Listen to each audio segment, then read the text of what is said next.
tourner dans notre verset d'introduction, qui est Deutéronome chapitre 13, n'est-ce pas? Nous allons lire à partir du verset 1, n'est-ce pas? Ça, c'est l'un des passages que le Seigneur, lorsqu'il me formait, et je dis toujours que je ne dis pas qu'il ne me forme plus, ok? Je dis lorsque j'étais dans mes débuts, ok?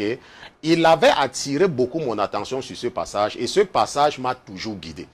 On se comprend? Ce passage a toujours été pour moi comme, n'est-ce pas, le fondement de ma marche avec Jésus. La Bible dit que s'il s'élève au milieu de toi un prophète ou un songeur qui te donne un signe ou un miracle, et que ce miracle dont il t'aura parlé arrive, mais qu'il essaie de t'encourager à faire ce qui n'est pas biblique, la Bible dit qu'elle ne l'écoute pas. On se comprend? La Bible dit qu'il ne faut pas l'écouter. Maintenant, ce que la Bible nous dit, ce n'est pas que c'est un faux prophète. On se comprend? C'est un vrai prophète. On se comprend? C'est que c'est un vrai prophète. Donc, tu dois te méfier quand tu es en train de traiter avec ce prophète-là. Tu dois te méfier. Parce que c'est un vrai prophète. Ce n'est pas donné à n'importe qui de voir dans le monde spirituel. C'est un don divin. C'est un don de Dieu. Et il n'y a que Dieu qui donne ce don-là. Donc, il faut le respecter. Mais la Bible dit que le problème, ce n'est pas le prophète. On se comprend? Le problème, ce n'est pas le prophète. Le problème, et c'est ce que la Bible te dit dans Deutéronome chapitre 13, verset 3, c'est que si un prophète veut t'encourager à faire des choses qui ne sont pas bibliques, n'est-ce pas? Le problème, ce n'est pas le prophète.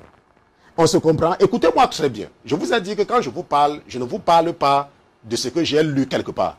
Ok? Je vous parle non seulement des expériences, des choses que je vois, mais également de ce qui est dans la Bible. Ok? Le problème, ce n'est pas le prophète ou le pasteur. Le problème, c'est toi. Le problème, c'est parce que Dieu a un plan pour toi. Et Dieu veut voir si tu l'aimes effectivement, si ce n'est pas le miracle que tu as obtenu qui t'amène vers lui. On se comprend? C'est pour cela qu'il peut mettre dans l'esprit de ce prophète, à son insu, de poser des actes qui sont contre sa parole à lui. Mais pour voir ta réaction. Pour voir si ce n'est pas parce que tu as eu cet enfant-là que tu es en train de marcher avec lui. Pour voir si ce n'est pas parce que tu étais malade, tu as guéri, que tu es en train de marcher. Pour voir si tu l'aimes vraiment. On se comprend? C'est pour cela qu'il va permettre cela. Et ce n'est que si tu es fidèle. C'est pour ça qu'il dit ici au verset 4 que, n'est-ce pas, que tu suivras l'Éternel ton Dieu, tu le craindras et tu garderas ses commandements, tu obéiras à sa voix et tu le serviras et tu t'attacheras à lui. Et ce n'est qu'à partir d'ici là que la bénédiction vient. Ce n'est qu'à partir d'ici que la bénédiction vient. Ce n'est qu'à partir d'ici que la bénédiction vient. Je dis que ce n'est qu'à partir d'ici que la bénédiction vient. Je vous ai raconté plusieurs fois comment, n'est-ce pas, ce frère dans mon église. Quelqu'un venait dans mon église, je me dis que, mais, pasteur Christian, ce qui nous dérange, c'est que nous savons que tu es proche de telle personne. Mais ce que tu nous dis est différent de ce que la personne dit. J'ai dit que, est-ce que ce que je vous dis est dans la Bible? Ce n'est pas une histoire que je suis avec telle personne. Est-ce que ce que je te dis est dans la Bible? Est-ce qu'on se comprend? Ce n'est que ça qui est important. De la même façon, demain, Dieu peut t'envoyer travailler le pasteur Christian. Tu ne dois pas regarder que quand tu as connu le pasteur Christian, peut-être qu'il t'a imposé les mains, que tu as accouché ou bien peut-être ceci s'est passé. Peut-être comme nous allons commencer à prier les jeudis pour... Je ne suis pas encore très sûr. Je ne veux même pas partir là-bas. Ok?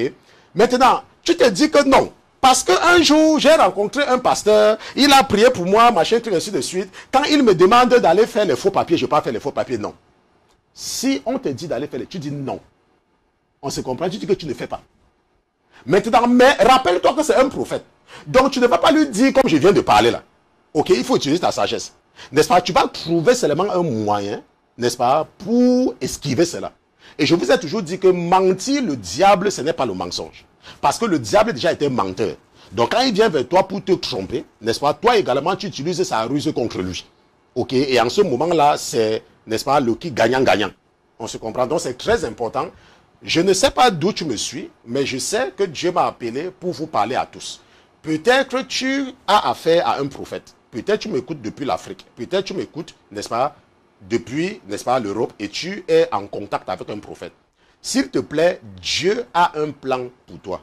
Mais n'écoute pas et ne suis pas aveuglement ce prophète-là. Marche avec la parole de Dieu. Est-ce qu'on se comprend? Marche avec la parole de Dieu.